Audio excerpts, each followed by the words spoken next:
کوئی شکر کی پٹی بھی باندھنی چاہیے. حضرت ایوب 18 سال بیمار رہے. زوجہ کہنے لگی دعا کر لو تو آپ فرمانے لگے بی بی سے کہ صحت کتنی دیر رہی؟ اس نے کہا 60 سال. تو آپ فرمانے لگے ذرا بیماری کو بھی 60 سال گزر لینے دو پھر دعا بھی کر لیں. یہ دعا کی اللہ، یہ لفظ کہے اللہ نے صحت دے دی، تندرستی آ گئی. ایک دن گھر میں بیٹھے بیٹھے زوجہ کہنے لگی کہ ایوب یہ بتاؤ دکھ اچھے کہ سکھ؟ آپ فرمانے لگے سارے دن ہی اللہ کے ہیں پر دکھ بڑے اچھے تھے. مجھ سے پوچھو تو دکھ بڑے اچھے تھے. کہا کس طرح؟ تو حضرت ایوب فرمانے لگے جب میں بیمار تھا تو 24 گھنٹے میں ایک دفعہ میرا رب میرا حال پوچھا کرتا تھا. ایک دفعہ میرا اللہ پوچھتا تھا ایوب تیرا حال کیا ہے؟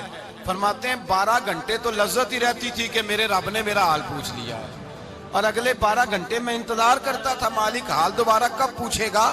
فرمانے لگے اب صحت تو ہو گئی ہے پر اب میرا رب میرا حال تو نہیں نہ پوچھتا. بھائی مشکلات جو ہوتی ہیں وہ تو تجھے سجا دیتی ہیں، سوار دیتی ہیں. تجھے یاد آتا ہے کوئی اپنا، جب تجھے درد ہوتی ہے نا، تکلیف ہوتی ہے، پھر تیرا دل کرتا ہے کوئی کندھا ملے جہاں میں سر رکھ کے رہوں. پھر اسی لیے تو کسی درویش سے کسی نے پوچھا تھا اپنا کون ہوتا ہے؟ تو کہا جو تجھے دکھ کے وقت یاد آئے وہ تیرا اپنا ہے. جو تجھے عین آزمائش کے وقت یاد آئے اور تجھے اس کا نمبر فوراً تیرے موبائل پہ چلنے لگے وہ تیرا اپنا سجن ہے جس کو تو دکھ کے وقت یاد کرے. تو بھائی مشکلات کے بعد جو اللہ آسانی دیتا ہے. حضرت ابراہیم کو آگ میں بھی پھینکا گیا، حضرت ابراہیم علیہ السلام کو ستایا بھی گیا، نکالا بھی گیا، لیکن جب ان مشکلات سے گزرے تو میرا رب فرماتا ہے وَإِذِ ابْتَلَىٰ إِبْرَاهِيمَ رَبُّهُ بِكَلِمَاتٍ فَأَتَمَّهُنَّ قَالَ إِنِّي جَاعِلُكَ لِلنَّاسِ إِمَامًا. کہا جب ابراہیم پورے اترے تو پھر ہم نے انہیں امام بنا دیا. یا اللہ کس طرح کی امامت دی؟ فرمایا میں نے اتنی اعلیٰ شان عطا کی ہے کہ اپنے لاڈلے رسول کو جناب ابراہیم کی نسل میں پیدا فرما دیا ہے.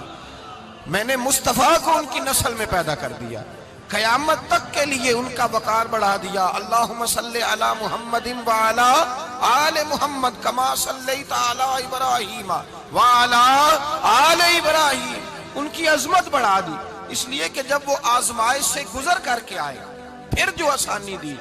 میرے نبی پاک صلی اللہ علیہ وسلم نے دین ابراہیمی کی بہت ساری چیزوں کو رکھا. کہا میں ملت ابراہیمی پہ ہوں. جب کوئی مشکلات کو عبور کر کے آتا ہے، جب کوئی تکلیفیں سہ کر کے آتا ہے، اس کے لیے جو اجر ہوتا ہے، اس کے لیے جو پھر اللہ کتنی ذرا بڑی توجہ کیجئے گا. لوگ سمجھتے ہیں فلاں آدمی مشکل میں ہے تو شاید مشکل میں ہی رہے گا، فلاں آزمائش میں ہے تو شاید میرا اللہ فرماتا ہے ایک مشکل دے کے میں 2 آسانیاں بھی دوں گا. تم مشکل دیکھ رہے ہو، مشکل نہ دیکھو، وہ جو اس کو بعد میں آسانی آنے والی ہے، اور ڈبل جو میں اس پر نعمت کرنے والا ہوں اس کو دیکھو. حضرت یوسف کو بھائیوں نے کنویں میں ڈال دیا تھا، اور جب کنویں سے نکلے تو مصر کے بازاروں میں بکے، اور پھر زلیخا نے الزام لگایا تو حالات بگڑ گئے. حضرت یوسف کو جیل جانا پڑا. کتنی کٹھن زندگی تھی، لیکن میرے مالک کو کچھ اور ہی منظور تھا. کنویں میں گرنے والے، بازار میں بکنے والے، جیل میں جانے والے، الزام لینے والے جناب یوسف کو رب کریم نے اسی مصر کا بادشاہ بنا دیا. اللہ پاک نے اسی مصر کا حکمران بنا دیا. یاری تیری سونا پر ازمیشاں تیریاں اگ، اے سونا پرکھیا جاوندائی پہلو نال اگاں دے لگ. اس کے لیے تھوڑا سا جتن کرنا پڑتا، تھوڑے کٹھن حالات سے گزرنا پڑتا، تھوڑی آزمائشوں کا روپ دیکھنا پڑتا. ہم چاہتے ہیں کہ ہمیں چھیڑے کوئی نہ کوئی تکلیف نہ آئے، کوئی آزمائش. یہ ہو نہیں سکتا میرے بھائی. نامی کوئی بغیر مشقت نہیں ہوا. 100 بار جب عقیق کٹا تب جا کر نگی ہوا. ہم چاہتے ہیں کہ ہمیں کچھ بھی دقت نہ آئے، مشکلات نہ آئے. اور مشکلات تو انسان کو سنوارتی ہیں بھائی، وہ تو نکھارتی ہیں. کبھی پوچھا کرو جا کر کے کسی گندم کے دانے سے کہ تو کہاں سے ہو کے آیا ہے، کہاں سے نکل کے آیا ہے، تو وہ بتلائے گا کہ بڑے مشکل مراحل سے گزرا ہوں اور پھر اللہ نے مجھے طاقت دی ہے کہ میں انسان کے وجود کا حصہ بناؤں. تو بھائی کٹھن مراحل، آزمائشیں، تکلیفیں یہ انسان کو بڑا انسان بنا دیتی، یہ اس کے لیے ترقیوں کا پیش خیمہ ہوتی.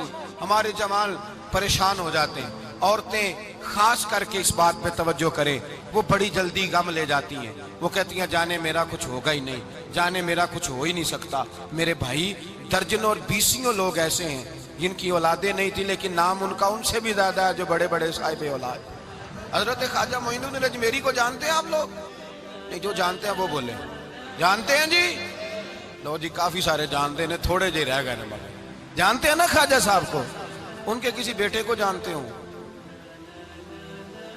نہیں جانتے، نہیں جانتے، نہیں جانتے آپ ان کے بیٹے کو۔ حضرت خواجہ معین الدین اجمیری رحمت اللہ تعالیٰ علیہ کے بیٹے کو نہیں جانتے، لیکن ویسے آپ ہندوستان میں کسی آدمی کو چھیڑ کے دیکھیں، وہ کہے گا میں خواجہ صاحب کا روحانی بیٹا ہوں، میں اولاد۔ حضرت غوث اعظم رضی اللہ تعالیٰ عنہ کی اولاد کو کم لوگ جانتے ہیں، لیکن آپ ویسے کسی کو پوچھ کے دیکھیں 11ویں والا پیر کون ہوتا ہے، ہر آدمی ہاتھ اٹھا کے بتائے گا خدا کے فضل سے ہم پر ہے سایہ غوث اعظم کا، ہمیں دونوں جہاں میں ہے سہارا غوث اعظم۔ لوگ جھوم کے بتلائیں۔ میرے بھائی، یہاں لوگ پریشان ہو جاتے ہیں کہ اولاد ہوگی تو یہ ہوگا، فلاں ہوگا تو یہ ہوگا۔ بھائی ایسی کوئی بات نہیں۔ میرے پاس پیسے ہوتے تو میرا ابا بیماری سے فوت نہ ہوتا۔ جو مالدار ہوتے ہیں تو کیا وہ بچ جاتے ہیں؟ حضرت اسرائیل انہیں چھوڑ جاتے ہیں؟ او خدا کے بندے، تو کیسی بات کر رہا ہے؟ یاد رکھ، یہ جو آزمائشیں ہوتی ہیں، یہ جو تکلیفیں ہوتی ہیں، یہ جو تھوڑے سے مشکل حالات ہوتے ہیں۔ حضرت یونس علیہ السلام کی دوستی ہوگی حضرت جبریل امین سے، جناب جبریل ملنے آئے۔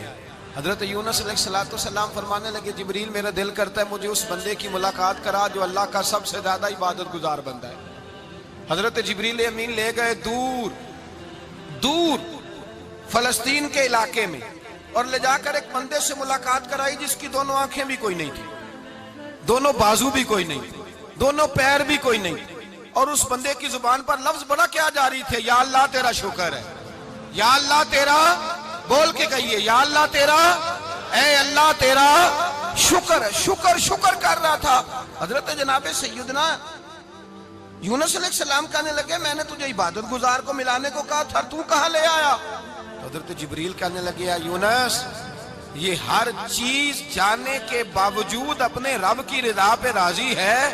اس وقت دنیا میں نبیوں کے بعد جس سے اللہ سب سے زیادہ پیار کر رہا ہے وہ یہی بندہ ہے، یہ اپنے رب کی رضا پہ راضی ہے۔ اے تن میرا کنگی ہووے تے میں زلف سجن دی واواں، تے پوش میرے دی جتی بن جائے تے میں یار دی قدمی آواں، مارو مارو مینوں مار مکاؤ کوئی عذر نہ پیش لے آواں، تے جے سونا ہی میرے دکھ وچ راضی، جے سونا ہی میرے دکھ وچ راضی، جے سونا ہی میرے دکھ وچ راضی تے میں سکھ نو چلے ڈاواں۔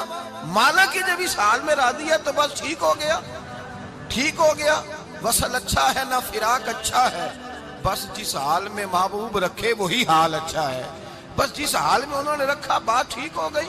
اس میں اب انسان شکوہ کرتے پھرے کہ یہ کس طرح ہے، وہ کس طرح، اپنے آپ کو مطمئن رکھا ہے۔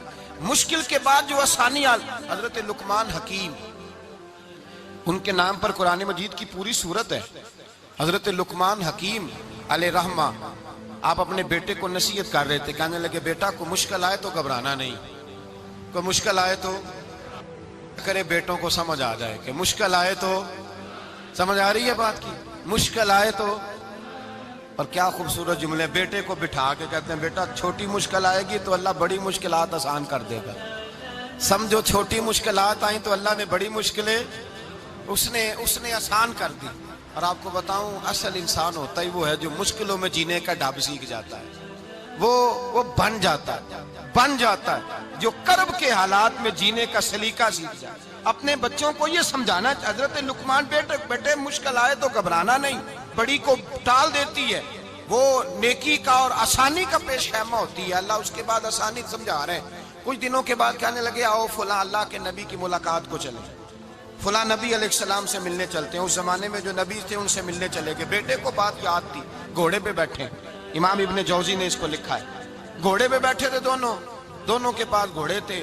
اب رستہ بہت زیادہ تھا، کھانا ساتھ لے لیا، پانی ساتھ لے لیا، رستہ لمبا تھا، صحرا کا علاقہ تھا۔ جب جانے لگے تو اتنی سخت گرمی ہوئی کہ گھوڑے بھی بے ہوش ہونے لگے۔ اچانک ایسی گرم لو چلی کہ گھوڑے بھی، اب دونوں باپ بیٹا جو تھے وہ بڑی جوش میں تھے کہ جانا ہی جانا ہے، گھوڑے سے اتر کر کے پیدل چلنے لگے۔ اب پیدل چلتے چلتے ذرا آگے گئے تو گرمی میں جتنا بندہ پیدل چلتا ہے اتنا پیاس بھی زیادہ لگتی ہے، تو پانی پیتے رہے، کھانا کھاتے رہے، کھانا پانی بھی ختم ہو گیا۔ تھوڑا آگے چلے نا، اس قدر تکلیف بڑی کہ حضرت جناب لقمان کے بیٹے کے پیر کے اندر ایک ہڈی پیوست ہو گئی۔